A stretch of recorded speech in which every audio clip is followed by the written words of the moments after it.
Sir, शाळेच्या बस चालक आणि मालकांच्या वती आता चाप राहावा आणि विद्यार्थ्यांना आणि पालकांना दिलासा मिळावा यासाठी एक नवीन नियमावली तयार करण्यात येणार आहे। त्या संदर्भात बैठक घेतली। कालच या संदर्भात TC ऑफिसमध्ये बैठक झाली आणि त्या बैठकीमध्ये जितेंद्र पाटील नावाचे आमचे वरिष्ठ अधिकारी होते जे रिटायर्ड झालेत। आता त्यांच्या अध्यक्षतेखाली एक सदस्यीय समिती नेमण्यात आली। प्रामुख्याने अनेक पालकांच्या तक्रारी गेल्या अनेक वर्षापासून येत होत्या की अवाजवी आम्हाला बस भाडं दिलं जातं आणि 8 ते 10 महिने बस फक्त चालवली जाते आणि वर्षभराचं भाडं मात्र आमच्याकडनं ॲडव्हान्स म्हणून वसूल केलं जातं आणि त्याचबरोबर विद्यार्थ्यांच्या सुरक्षिततेच्या दृष्टिकोनातून काही उपाययोजना केली जात नाही। बहुतांश ठिकाणी बस चालक हे बाहेरचे असतात परंतु मालक मात्र काही खाजगी संस्थाच असतात।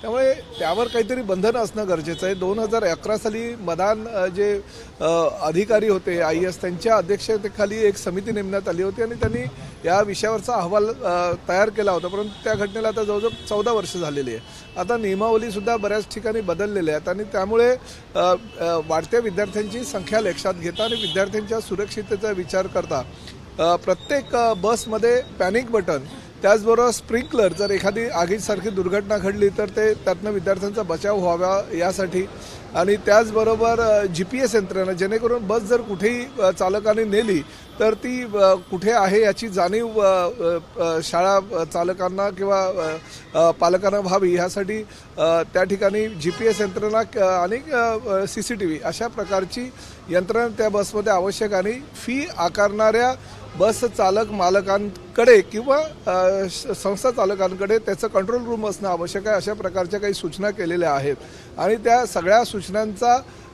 विचार करता एक समिती नेमून त्या समितीने 1 महिन्यामध्ये अहवाल द्यावा आणि त्या अहवालाच्या आधारे नंतर ह्या शैक्षणिक वर्षापासून ती नियमावली चालू करण्यात येईल। एक गोष्ट मात्र तितकंच खरं आहे की पालकांचा विचार करता करता बस चालक आणि मालक आहेत त्यांचाही विचार आम्हाला करावा लागेल। त्यांनाही कुठे नुकसान होता कामा नये। एका बाजूला पालकांना दिलासा देत असताना बस चालक मालक संघटना आहेत त्यांनाही एका प्रकारे दिलासा कसा मिळेल आणि त्यांनाही जो रोजगाराचा प्रश्न त्यांचा आहे तो सुद्धा कुठल्याही परिस्थितीत त्यावर आळा बसणार नाही अशा प्रकारची ती नियमावली आम्ही करणार आहोत आणि महिन्याभरामध्ये तो जितेंद्र पाटील यांचा अहवाल आल्यानंतर त्यावर निर्णय सरकार घेणार आहे। सर, काल भारत पाकिस्तान मॅच झाली आणि या मॅच नंतर एकीकडे सगळीकडे विजयोत्सव सुरू असताना मालवणमध्ये काल काही मुस्लिम बांधवांकडनं राष्ट्रविरोधी घोषणा देण्यात आलेल्या आहेत। असं पाहता याकडे कुठेतरी अशा घटनेचा तर निषेधच करायला हवा, कारण शेवटी भारत जगज्जेता आहे, परत एकदा सिद्ध झालेलं आहे।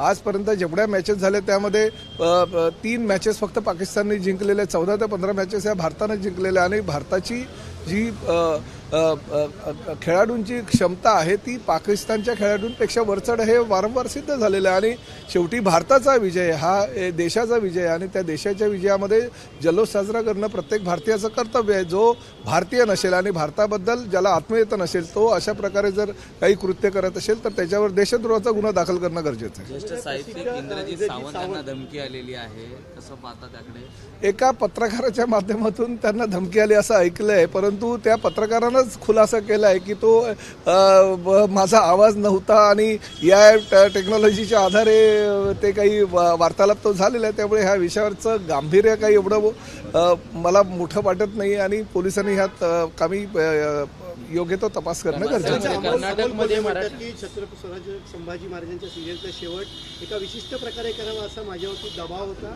आता काय वक्तव्य करावं असं वाटतं अमोल कोल्हेंनी? नाही, याची मला कल्पना नाही। अमोल कोल्हे भले जरी विरोधी पक्षाचे खासदार जरी असेल तरी ते संभाजींची भूमिका अतिशय चांगल्या प्रकारे त्यांच्या नाटकामध्ये निभावत होते आणि आज एवढ्या वर्षानंतर जर त्यांना ह्या गोष्टीची कल्पना आली असेल आणि ते वक्तव्य त्यांनी केलं असेल तर त्यामध्ये काहीतरी राजकारण असणार एवढं नक्की। कर्नाटकमध्ये महाराष्ट्र सीमेवरच्या बस बंद आहे आणि त्यामुळे मोठा तणाव आहे आणि या सगळ्यांचा दुरुपयोग आता खाजगी बस चालकांकडे महाराष्ट्रातून कर्नाटकामध्ये जाणाऱ्या आणि कर्नाटकातून महाराष्ट्रामध्ये येणाऱ्या बसची संख्या फार मोठ्या प्रमाणात कमी झालेली आहे। आज मंत्रिमंडळाची बैठक आहे आणि या बैठकीमध्ये मी माननीय मुख्यमंत्री आणि आमच्या पक्षाचे नेते आदरणीय एकनाथजी शिंदे आणि अजितदादा पवार यांच्याशी चर्चा करून त्याबाबत काही ते योग्य तो निर्णय आम्ही घेऊ। कदाचित जर ह्या बसेस सुरू जर ठेवायचं असेल तर प्रत्येक बसमध्ये सुरक्षा रक्षक तैनात करून किंवा पोलिसांची मदत घेऊन ती बस आम्हाला चालवता येईल का? कारण शेवटी काही झालं तरी काही गुंड टोळ्यांमुळे पूर्ण प्रवाशांना जर त्याचा त्रास होत असेल तर तेही योग्य नाही. आम्हाला आमच्या महाराष्ट्राबद्दल अभिमान आहे आणि अशा महाराष्ट्राच्या विषयी जर कोणी चुकीचं काही वक्तव्य काही कर्नाटकचे काही गुंड प्रवृत्तीचे लोक करत असेल आणि त्याचा जर फटका प्रवाशांना बसत असेल तर प्रवाशांच्या सुरक्षिततेच्या दृष्टिकोनातून आणि चालक वाहकांच्या सुरक्षिततेच्या दृष्टिकोनातून पोलीस बसमध्ये तैनात करून किंवा सुरक्षा रक्षक तैनात करून ती बस सेवा आम्हाला पूर्ववत करता येईल का ह्यासाठी आम्ही चाचपणी करतो. संतोष देशमुख प्रकरणात मस्साजोगमध्ये ग्रामस्थ आंदोलनाला बसलेले आहेत. 2 दिवसाचा अन्नत्याग केलेला आहे. कसं पाहता आरोपींना तात्काळ कारवाई करावी अशी मागणी? बघा, आदरणीय मुख्यमंत्री आणि गृहमंत्री देवेंद्र फडणवीस साहेबांनी वारंवार ह्या मत्स्यजोग प्रकरणामध्ये आपली प्रतिक्रिया दिलेली आहे. शासन सर्व आरोपींना कठोर शिक्षा देणार आहे आणि कठोर शिक्षा करावी यासाठी शासन प्रयत्नशील आहे. तर मी आपल्या माध्यमातून मत्स्यजोगच्या सगळ्या ग्रामस्थांना विनंती करतो की शासनावर विश्वास ठेवावा. जे आरोपी आहेत त्यांना कुठल्याही परिस्थितीमध्ये शासन तरी सोडणार नाही. एक शेवटचा प्रश्न राजकारण सुरू झालंय. संजय नाही, बिलकुल त्याचं राजकारण नाही आहे. मी सुद्धा मंत्री आहे. माझे PA, OSD, PS सगळ्या नेमणूक झालेली आहे. काही जर मुख्यमंत्र्यांनी स्पष्ट भूमिका घेतलेली आहे की काही जे PSD किंवा PA किंवा PS ह्यांच्याबाबत मंत्रालयामध्ये काही नाराजी असेल आणि ते वेगळ्या प्रकारचं काम करत असेल जेणेकरून सरकारवर त्या माध्यमातून जर विरोधी पक्षाच्या वतीनं ताशेरे ओढले जात असेल तर अशा काही लोकांना मंत्र्यांपासून लांब ठेवणं गरजेचं आहे आणि त्यामुळे मुख्यमंत्र्यांनी तो जर निर्णय घेतला असेल तर त्या निर्णयाचं मी स्वागत करतो. ते म्हणतात की सर्वाधिक PA शिंदे गटामध्ये आहेत, असं फिक्सर PA शिंदे गटामध्ये आहेत असं संजय काय हो, असं काय ते संजय राऊत ठाण्यात काल गणेश नाईक यांना जनता दरबार झालेला आहे.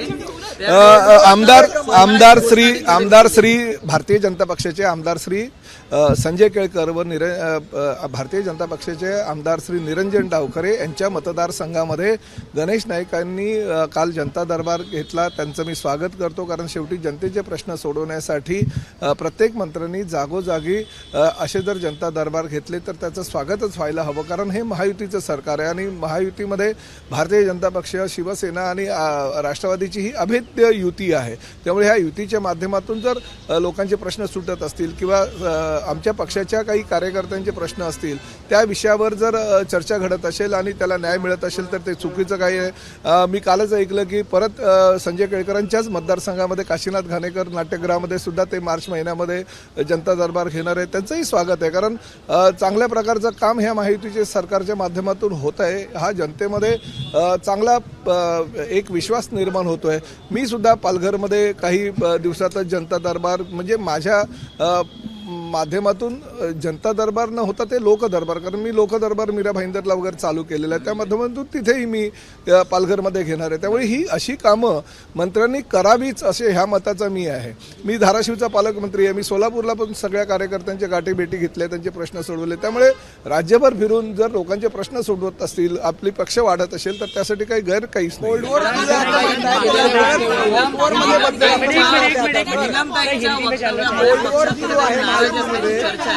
तो लवकरच शरद पवारांनी पण नाराजी व्यक्त केली आहे. नीलमताई आमच्या पक्षाच्या मोठ्या नेत्या आहे आणि त्यांच्याविषयी जे वक्तव्य आहे आमच्या पक्षाचे प्रमुख म्हणून एकनाथ शिंदे साहेब करतात. कोल्ड वॉर पण नाही, हॉट वॉर पण नाही, काही नाही. आमची महायुतीचं सरकार हे अभेद्य आहे. फेविकॉल का जोड आहे. धन्यवाद.